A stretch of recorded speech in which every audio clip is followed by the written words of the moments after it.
vauru anavoce tuliara lazalaza malaza tsy miroro inagny zao fa iova ty tantara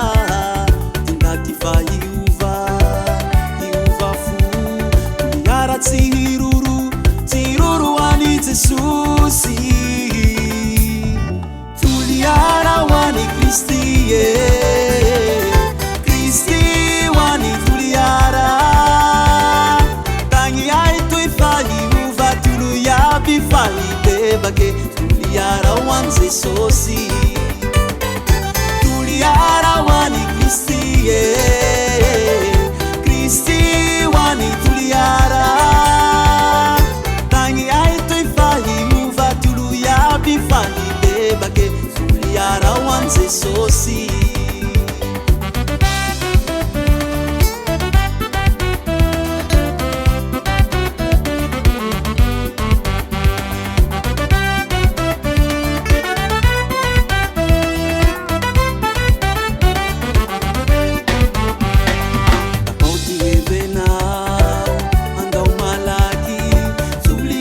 zao tsua farasasi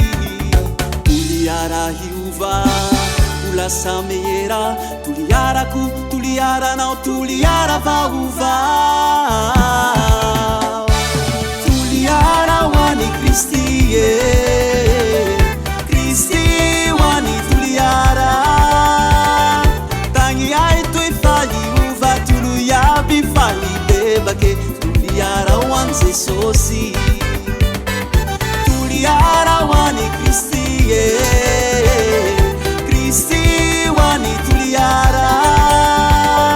tangi ai toi fali uva tulu ya bifali bebake tuliara wan Jesosy